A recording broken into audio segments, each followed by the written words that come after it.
Assalamualaikum warahmatullahi wabarakatuh. Berjumpa lagi kita di dalam rancangan Kisah Seram Netizen. Ya, bertemu lagi kita setelah 2 minggu aku tak bersiaran sebab aku ada event dekat college aku mengajar ni. Itu yang tak sempat langsung nak bersiaran 2 minggu. Jadi kepada sesiapa yang bertanya-tanya tu, macamlah ada yang bertanya-tanya. Ada yang bertanya-tanya ke agak-agak? Kepada yang bertanya tu, kenapa tak bersiaran 2 minggu tu? Sebab aku ada event college yang perlu diselesaikan dan menyebabkan tak sempat langsung untuk buat recording bagi kisah seram netizen selama 2 minggu. Tapi minggu ni, hari ni, aku kembali lagi dengan beberapa kisah yang terbaru yang aku dapat daripada para netizen. Okay, so kisah seram netizen ni adalah sebuah rancangan yang berunsurkan hiburan semata-mata dan janganlah percaya bulat-bulat apa yang aku ceritakan dan apa yang aku sampaikan ini. Okay, dan sebab aku tengok tiba-tiba aku punya subscriber ni tiba-tiba jadi banyak kan. Selamat datang kepada subscribers yang baru Selamat datang kepada subscribers yang baru. Dan untuk makluman kepada subscriber yang baru Kisah Seram Netizen ni adalah sebuah rancangan di mana aku mengumpulkan kisah-kisah seram daripada para netizen. Mereka menghantarkan cerita kepada aku dan kemudian aku akan ceritakan semula di dalam rancangan Kisah Seram Netizen ini. Jadi kepada sesiapa yang ada kisah seram berdasarkan pengalaman sendiri ataupun pengalaman kawan-kawan ke keluarga ke yang nak dikongsikan, korang boleh kongsikan cerita korang tu dengan menghantar kisah seram korang kepada aku sama ada melalui dua cara. Cara yang pertama ialah boleh menggunakan Facebook. Aku ada letak link Facebook aku dekat ruangan description. So klik link Facebook aku tu dan kemudian hantar kemudian message aku dekat Facebook tu untuk hantar cerita seram korang. Dan cara yang kedua ialah dengan menghantar email kepada aku. Turut aku letakkan juga alamat email aku di ruangan description. Okay, bagi sesiapa yang belum subscribe channel aku ni, bolehlah tekan butang subscribe di bawah dan kemudian jangan lupa juga untuk tekan butang loceng supaya korang mendapat notifikasi setiap kali aku memuat naik video-video yang terbaru. Okay, so jadi pada hari ni ada dua kisah seram yang aku nak kongsikan. Satu kisah seram ni aku sendiri yang akan sampaikan dan satu lagi akan disampaikan oleh penyampai jemputan yang juga merupakan sifu aku dalam dunia penulisan cerita seram, iaitu Dr. Kamarul Arifin. Okay, so untuk cerita yang pertama pada hari ini, dia datangnya daripada ada seorang brother ni, nama dia Azizi. Dia kontak aku sebaik saja aku ada nampak komen dia tentang, dia kata dia ada pengalaman seram yang berlaku di Jalan Parit Manong. Dia tinggalkan komen tu apabila dia ada dengarkan kisah seram netizen, di mana aku ada kongsikan satu kisah seram yang berlaku di Jalan Parit Manong. Jalan Parit Manong ni di Perak dan ni adalah jalan kampung. Kalau orang tak nak lalu highway, orang akan lalu jalan ni. Okay, dan dia kata dia ada cerita seram yang nak dikongsikan dan dia kata boleh hantar cerita seram tu kepada aku, dan dia hantar cerita seram dia melalui Facebook. Okay, dan ini cerita seram yang Encik Azizi ni kongsikan adalah kisah yang berlaku kepada kawan dia. Dia kata dia nak share benda yang berlaku kepada kawan dia dulu, yang sewaktu kawan dia menggunakan Jalan Parit Manong ni, ada sesuatu yang telah terjadi kepada kawan dia. Nak tahu apa dia? Jom kita sama-sama dengarkan kisah daripada Encik Azizi berkenaan dengan kejadian seram di Jalan Parit Manong. Assalamualaikum warahmatullahi wabarakatuh. Nama saya Azizi dan saya ni merupakan seorang pemandu lori. Hari ini saya nak kongsikan satu kisah seram yang pernah terjadi kepada kawan saya, dan dia juga adalah seorang pemandu lori. Kebiasaannya, kebanyakan pemandu lori ini akan menggunakan jalan kampung untuk menuju ke destinasi. Bukan kami tak gunakan highway, tapi ada kawasan-kawasan tertentu kami akan menggunakan jalan kampung kerana lebih menjimatkan masa dan menjimatkan duit. Macam kawan saya ni, pada hari kejadian seram berlaku, dia dari Kelang dan mahu menghantar barang ke Penang. Dia telah menggunakan jalan kampung melalui Sabak Bernam, Tanjung Karang, Teluk Intan, Parit sebelum masuk semula ke dalam highway di Cangkat Jering. Pengalaman seram kawan saya ini berlaku semasa dia melalui jalan Parit Manong.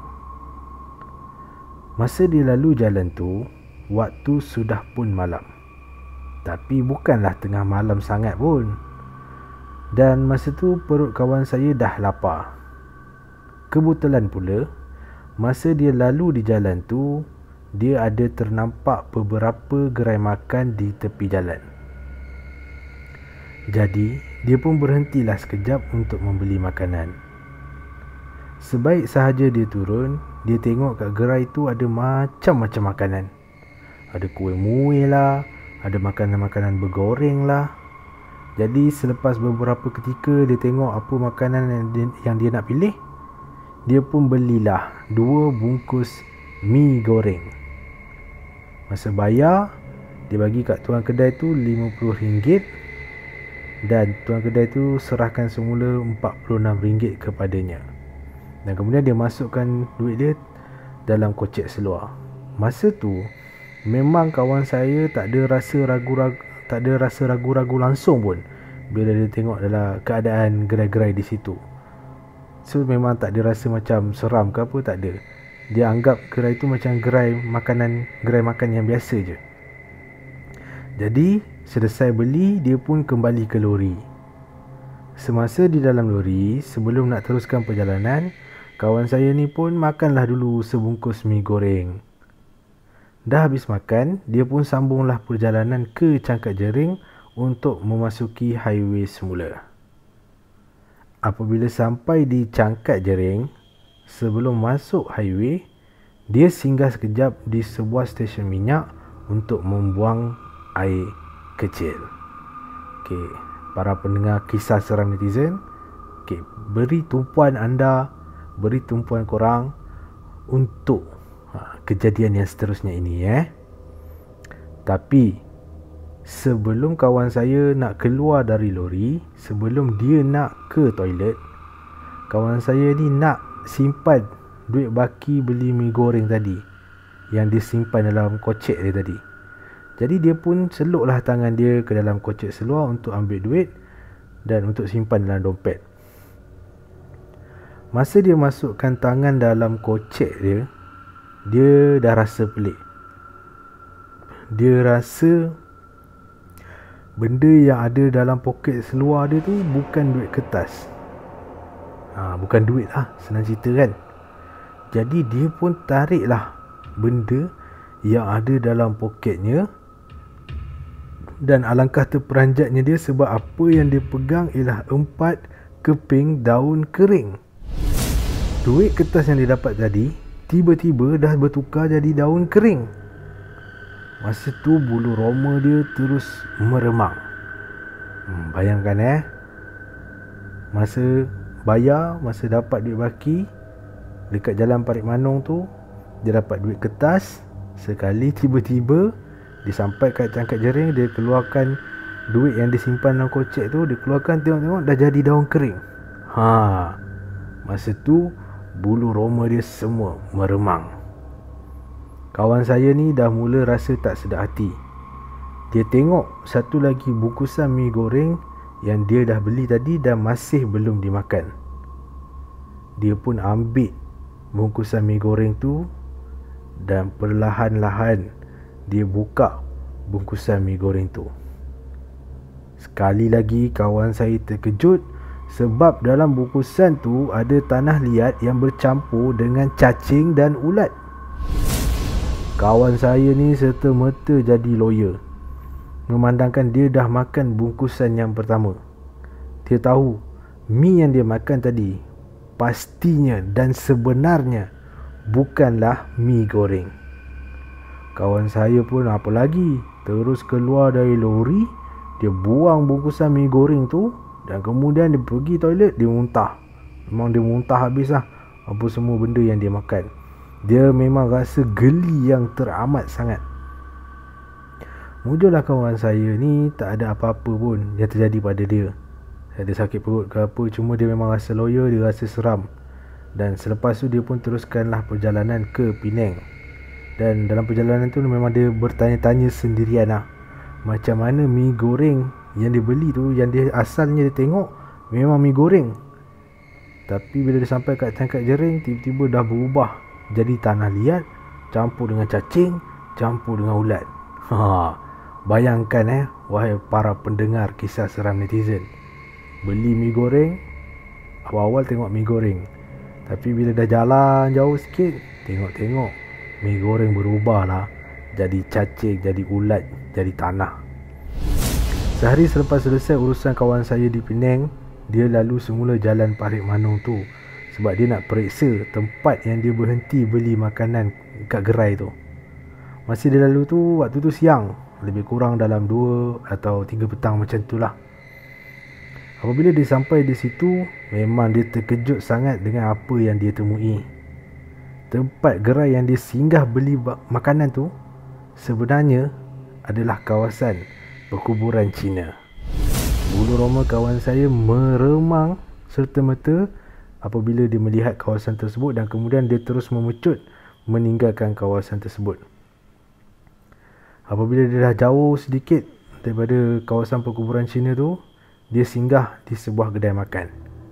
Dan di dalam kedai makan tu, dia bertanyalah pada salah seorang penduduk kampung yang kebetulan ada di situ, dan dia tanya tentang gerai di tempat tanah perkuburan Cina tu. Menurut penduduk kampung, kawasan di Jalan Parit Manong tu sebenarnya memang kawasan makhluk halus berkampung. Bukan kawan saya saja yang pernah terkena, tapi dah banyak kali dah orang yang terkena beli makanan kat gerai tu. Bila buka tengok, bila dah jauh daripada kedai tu, tengok-tengok ada tanah, ada cacing dan ada ulat. Dan duit kertas pun akan bertukar jadi daun kering. Penduduk kampung tu juga dia berpesan kalau lalu kat Jalan Parit Manong ni, lebih-lebih lagi pada waktu malam, memang kena hati-hati. Janganlah berhenti di sebarangan gerai, takut-takut tersinggah gerai makan milik makhluk halus. Sekian saja cerita daripada saya. Terima kasih Sir Izwan sebab sudi bacakan kisah saya ini.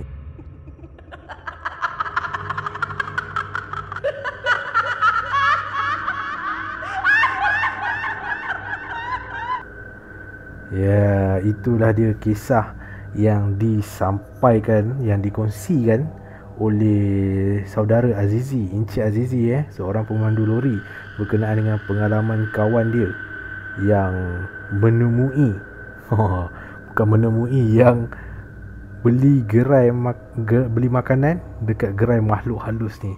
Tak tahulah jin ke apa kan. Mula-mula makan mi goreng, sekali bila buka tengok-tengok bungkusan yang kedua, Allahuakbar, ada cacing, ada ulat, ada tanah. Apa, macam mana boleh jadi macam tu? Okay, so berhati-hatilah siapa yang lalu di Jalan Parit Manong ni kan. Kok kita pun tak tahu nasib kita macam mana. Alright, okay, so terima kasih kepada Encik Azizi. Dan sekarang kita nak dengar kisah yang akan disampaikan oleh sifu penulisan seram aku, iaitu Dr. Kamarul Arifin. Jadi jom kita sama-sama dengarkan kisah daripada Dr. Kamarul Arifin. Assalamualaikum warahmatullahi wabarakatuh, dan selamat sejahtera kepada Sir Izwan dan para pendengar kisah seram netizen. Hari ini saya kembali lagi sebagai penyampai jemputan yang akan menyampaikan kisah yang telah dihantar ke dalam inbox Sir Izwan. Kisah ini akan menceritakan tentang pengalaman seorang pelajar yang belajar di asrama. Okey, mari kita dengarkan. Kisah ini berkenaan dengan Adi. Bukan nama sebenar dia lah. Adi ni dia tinggal di asrama, kan? Jadi budak-budak asrama sebulan sekali mereka akan diberi pulang bermalam. Maksudnya diberi peluang untuk balik ke rumah untuk spend time dengan family. Tapi si Adi ni dia jarang balik bermalam sebab rumah dia jauh daripada asrama. Kalau jauh macam gini, macam contohlah asrama dekat Johor, rumah dekat Kelantan. Perjalanan daripada Johor ke Kelantan nak balik pun dah ambil setengah hari. Kemudian daripada Kelantan nak balik ke asrama nanti setengah hari. So dah makan 1 hari. Sedangkan tempoh balik bermalam ni 2 hari, cuti 2 hari, weekend je, Sabtu dan Ahad. Jadi agak tak berbaloi lah dengan kos dan masa yang diperlukan untuk balik bermalam dia. Jadi Adi memilih untuk tidak balik bermalam. Sebab dia tak balik bermalam ni lah kisah ini berlaku kepada dia. Okey, untuk kali itu, masa balik bermalam yang kali itu bukanlah dia seorang diri. Ada lagi pelajar-pelajar lain yang sama macam dia, duduk jauh, tak balik bermalam. So pada malam yang balik bermalam tu, semua pelajar yang tidak balik, diorang duduk dekat bilik prep. Bilik prep ni kira bilik study lah dekat bangunan asrama. So diorang duduk kat bilik prep lah malam tu. So study ke tak study tu lain cerita, tapi diorang memang kena duduk kat bilik prep ni lah. Nak dijadikan cerita, si Adi ni dia tak duduk kat bilik prep. Mungkin dia jenis yang kena study seorang diri, senyap, tak ada gangguan, perlukan keterangan. So dia duduk dekat dalam dorm dia. Kan, tak pastilah dekat dia punya asrama ni kesalahan ke tidak, tapi ada asrama dia tak boleh duduk dekat dorm waktu jam sekitar 8 sampai 10 tu, dia kena duduk kat bilik prep. Asrama dia tak pastilah, tapi dia ni duduk dekat dorm, kawan-kawan dia semua dekat bilik prep. So masa dia duduk dekat dorm tu, tengah study, tengah set-set buku teks, tengah tulis nota, dia dengar bunyi tap orang jalan dekat koridor. Lepas tu bunyi orang berjalan tu masuk ke dalam bilik dia. Macam mana dia tahu? Sebab dalam bilik dia ni ada tikar getah lah. So bila kita jalan kat atas tikar getah kan ada bunyi macam bunyi berdecit sikit tu lah. So dia tahulah beza kalau orang berjalan dekat koridor dengan dekat dalam dorm dia. So masa dia dah dengar tu, dia buat bodoh je lah, dia sambung study. Tapi lepas berapa minit dia dengar bunyi orang tu macam berlega-lega dekat dia punya bahagian depan dorm. Adi ni tengah study kat bahagian belakang sikit dorm lah. So itu menjadikan dia curiga, siapa pula yang masuk ni. Dia pun jengah lah. Dia tengok kat celah-celah divider katil tu kan, tengok tak ada orang pula. Tapi bulu roma dia terus meremang. Sebab masa dia tengok tak ada orang tu, dia masih boleh dengar ada bunyi tapak kaki tu berjalan kat kawasan hadapan bilik dia itulah. So dia meremang. Cumanya masa tu otak dia tengah fikir nak buat apa ni.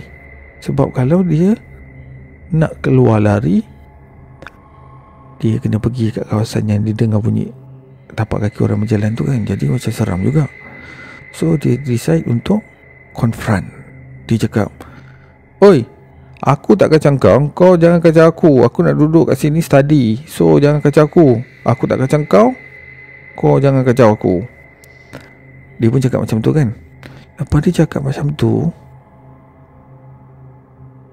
terus tiba-tiba ketang dekat koridor kat belakang, bunyi macam ada baldi jatuh melantun kat atas lantai. Tu tersentak dia. Lepas tu dia entah kenapa dia tiba-tiba berani, dia pergi hintai. Jalan kat situ, kat belakang. Dia hintai balkoni kat dom sebelah. Tengok kiri, tak ada apa-apa pun. Tak ada baldi pun. Tak ada pakaian ke apa-apa barang pun kat balkoni sebelah. So dia tengok sebelah lagi, tak ada apa-apa juga. Dari mana datang bunyi ni? So itu dah membuatkan dia semakin risau. Sebab dah dua benda dah dia kena ganggu ni. Bunyi tapak kaki dengan bunyi macam baldi jatuh tu kan. So dia nekat lah. Sebab dah kena ganggu dua kali, dia nekat lah. Dia nekat juga keluar pada dia punya dorm dan turun join dia punya kawan-kawan dekat bilik prep. Jadi kat sana dia cerita lah pasal benda ni berlaku. So nasib baik malam tu itulah last berlaku sebarang gangguan. Dah tak ada gangguan lagi. Inilah kisah si Adi. So kalau korang duduk asrama, make sure kalau kena study dekat bilik prep, maka stay lah kat bilik prep. Janganlah berani-beranikan diri seorang-seorang pandai-pandai duduk dekat dom seorang diri. Sekian. Jadi itulah dia kisah seram yang dikongsikan oleh Dr. Kamarul Arifin. Tersasul-sasul nak sebut nama Sifu. Okey, Dr. Kamarul Arifin berkenaan dengan gangguan yang dialami oleh pengirim yang dinamakan sebagai Adi tu. Okey, asrama ni orang kata memang pot untuk berlakunya kisah seraman. Sebab tu orang kata kalau duduk kat asrama ni seelok-eloknya jangan berseorangan kan. Biar ada berteman, sebab kita tak tahu apa yang akan datang menemani kita selepas itu. Okay, so terima kasih kepada Dr. Kamarul Arifin di atas kesediaan untuk menjadi penyampai jemputan dalam kisah seram netizen. Dan aku rasa setakat itu sahaja perkongsian daripada aku untuk kisah seram netizen hari ini, untuk minggu ini. Dan sekali lagi aku ingin menjemputlah pada siapa-siapa yang ada kisah seram yang mungkin dialami oleh diri sendiri ataupun kenalan terdekat, keluarga ke, rakan ke, bolehlah kongsikan kisah seram korang, sama ada melalui Facebook, aku ada letak link Facebook aku, dan juga sama ada melalui email. Boleh hantar cerita seram korang melalui email. Dan kalau korang suka dengan kisah seram yang aku sampaikan ni, okay, korang boleh klik butang subscribe dan jangan lupa untuk tekan butang loceng supaya korang mendapat notifikasi setiap kali aku memuat naik video-video yang terbaru. Dan klik juga butang thumbs up kalau suka. Okay, so setakat tu saja dulu untuk hari ni. Okay, kita jumpa lagi minggu depan insyaAllah di dalam rancangan Kisah Seram Netizen. Assalamualaikum warahmatullahi wabarakatuh.